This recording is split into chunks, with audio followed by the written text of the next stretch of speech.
আলাইকুম ইরফান, কেমন আছেন সবাই? প্রতিদিনের মতো আজকেও হাজির হয়ে গেছি আমার মাটির রান্নাঘরে। তো দেখতেই পাচ্ছেন আজকে কি রেসিপি নিয়ে আসছি। টাইটেল এবং থাম্বনেল এবং আমার ছবি দেখে বুঝতেই পারছেন যে আসলে রান্নার ধরনটা কি, মানে ট্যাংরা মাছ দিয়ে আলুর ঝোল। তো যেহেতু নতুন আলু প্রায় অনেক সময়ই খাওয়া হয়ে গেছে, মানে নতুন আলু সবার খাওয়া হয়ে গেছে, তো ভাবলাম যে নতুন আলু দিয়ে ট্যাংরা মাছটা রান্না করা যাক। তো এই সাইডে আমি চুলাতে কড়াই বসিয়ে দিয়েছি। আর যেহেতু আমার মাটির চুলা সবাই জানেন, আর আমি চুলাতেও কিন্তু মানে এমনিতেই রান্না করি খড়িতে। প্রথমে দিয়ে দিয়েছি আমি পেঁয়াজ রসুন বাটা।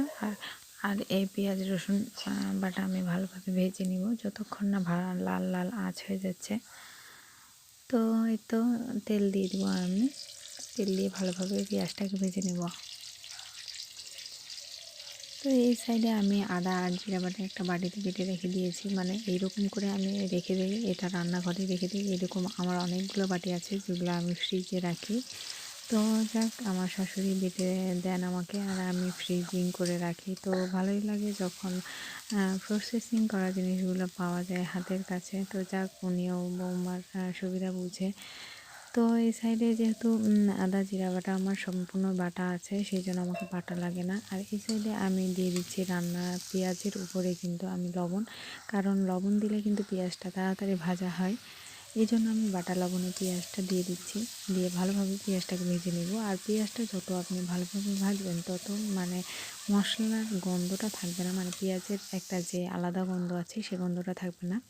তো এই সাইডে দেখতেই পাচ্ছেন যে আমার পেঁয়াজটা বাটা মানে ভাজা হয়ে গেছে, ভালোভাবে লাল লাল হয়ে চলে আসছে। তো এই সাইডে আমি দিয়ে দিব আদা বাটা আর জিরা বাটা। এভাবে আমি ভালোভাবে আমার মশলাগুলো সব ভেজে নেব। আর আমার মনে হয় যে প্রায় প্রত্যেক আপু ভাইয়া সবাই মাছ রান্নাটা সবাই জানেন। আর আমি প্রায় বেশিরভাগই আমার তরকারিতে মাছ রাখি, যেটা আপনাদের প্রায় দেখিয়ে থাকি। তো এই সাইডে আমি 1 চা চামচ হলুদ গুঁড়ো এবং 1 চা চামচ মরিচ গুঁড়ো দিব। তো যেহেতু আমার খড়ি দিয়ে রান্না করা, মানে পোয়াল খড়ি যেটা বলা হয়, সেই জন্য আমার ধোয়া হয়, ভিডিও দেখলেই বুঝতে পারেন। যেহেতু আমি গ্রামের বউ, আর সেই কারণে আমাকে সব রকম খড়ি দিয়ে রান্না করতে হয়। যখন আমার বাড়িতে মানুষজন আসে তখন কিন্তু আমি মানে বড় চালা খড়ি যেগুলো, সেগুলো দিয়ে রান্না করি। আর যখন বাড়ির মধ্যে আমি হুটহাট থাকি তখন পাতা বা খড়কুটা দিয়ে রান্না করতে পছন্দ করি। তো এখানে আমি আমার মশলাটা দিয়ে আমি আলুটা ভালোভাবে ভেজে নেব। ভেজে নেওয়া বা কষিয়ে নেওয়া যার যেটা মনে করেন। তো এই তো আমি ভেজে নিয়েছি। তা আপনারা এখানে আলুটাকে আগেও ভেজে নিতে পারেন, আবার পরে ভাজতে পারেন, যার যেটা ইচ্ছা। আমি কিন্তু আগে আলুটা ভাজিনি তেলে, আমি মশলাতে একেবারে ভেজে নেব।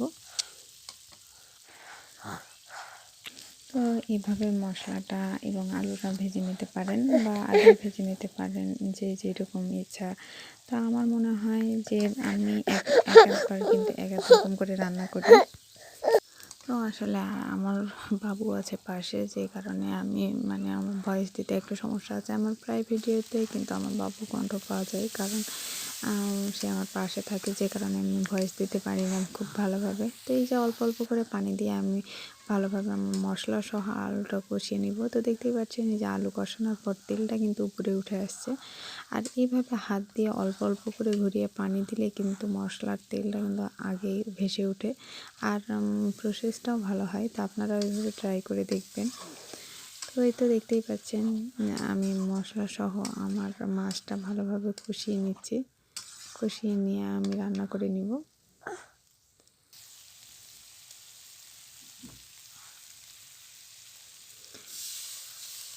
তো এখানে পানি দিয়ে দিলাম, পানি আপনার পরিমাণ মতো পানি দিয়ে দিবেন। তো যাক, এই তো আমার রান্নার প্রায় অর্ধেকটা শেষ। আমি এখন ঢাকনা দিয়ে ভালোভাবে এতে ঢেকে দেব, যাতে আমার আলু এবং মাছটা সম্পূর্ণ ভালোভাবে সিদ্ধ হয়ে যায়।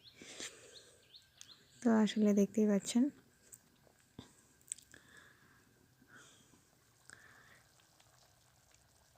তবে যেহেতু গ্রামে থাকি সেই জন্য মাটির চুলাতে রান্না করি। তবে যারা রান্না করেন মাটির চুলাতে, তারা অবশ্যই জানেন যে আসলে মাটির চুলার রান্নার স্বাদ কতটুকু এবং গ্যাসের চুলার রান্নার স্বাদ কতটুকু। তো এই তো আমার প্রায় রান্নাটা হয়ে আসছে মানে প্রায় বলতে বলা যাবে না, রান্নাটা এখন আমি নামিয়ে নিব, আমার হয়ে গেছে। তো কালারটাও দেখতে পাচ্ছেন মাশাআল্লাহ অনেক সুন্দর আসছে। তো এইভাবে আপনারা একবার হলেও ট্রাই করে দেখবেন যে আসলে মাছের সাথে আলু রান্নাটা আসলে কতটা ভালো লাগে। তো লাস্ট আমার ফিনিশিং আসলে দেখতেই তো পারছেন। তো যাক, এর মধ্যেও আমার একটা ঘটনা ঘটে গেছে। যখন রান্না করতে বসি তো দেখেছিলাম এখানে, আপনাদের দেখাইছি যে আমার এখানে পাতাগুলো থাকে, মানে রান্না করার পাতাগুলো থাকে, খড়কুটা থাকে। তো এখানে অনেকগুলা করে থাকে, তো এগুলা ঢাকা পড়েছিল। এর মধ্যে ভিতরে ভিতরে ইঁদুরে কিন্তু মাটি তুলছে। তো এই যে ইঁদুরে মাটি তোলার পরে আমার এই অবস্থা দেখে কিন্তু রান্নাঘরটা কিন্তু খুব ভালো লাগছে না, মানে খারাপ লাগছে। তো এটা পরিষ্কার করার জন্য যখন বের করা হয় তখন দেখা যায় যে ইঁদুরে এখানে অনেকগুলা মাটি তুলছে আর ইঁদুরটা ধরাও পড়ছে। তো এখানে আমার শাশুড়ি ইঁদুর মারা ফাঁদ দিয়ে রাখছিল, যার মধ্যে এই যে ইঁদুরটা ধরা পড়ছে। তো অনেক বড় ইঁদুরটা। তো যাক, বেশি আর কথা বাড়াবো না, ভালো থাকবেন সবাই। আর অবশ্যই আমার চ্যানেলটি সাবস্ক্রাইব করে কমেন্ট করবেন আমার, আর ভুল ত্রুটি হলে কমেন্ট করে জানাবেন, আর লাইক দিয়ে ভিডিওটা দেখার চেষ্টা করবেন। তো দেখতেই পাচ্ছেন ইঁদুরের অবস্থা, ইঁদুর তো ভয়ে একদম শেষ। মানে ইঁদুর তো বলছে যে আজকে আমি ধরা পড়ে গেছি, কিন্তু আমার অনেক বড় ক্ষতি করছে, মানে জায়গাটা আমার খুবই খারাপ করে দিয়েছে। আপনাদের তো দেখালাম, দেখতেই পাচ্ছেন। তো আমার বাবু দেখে কিন্তু খুব খুশি, একবার ভয়ও পাচ্ছে আবার খুশিও হচ্ছে।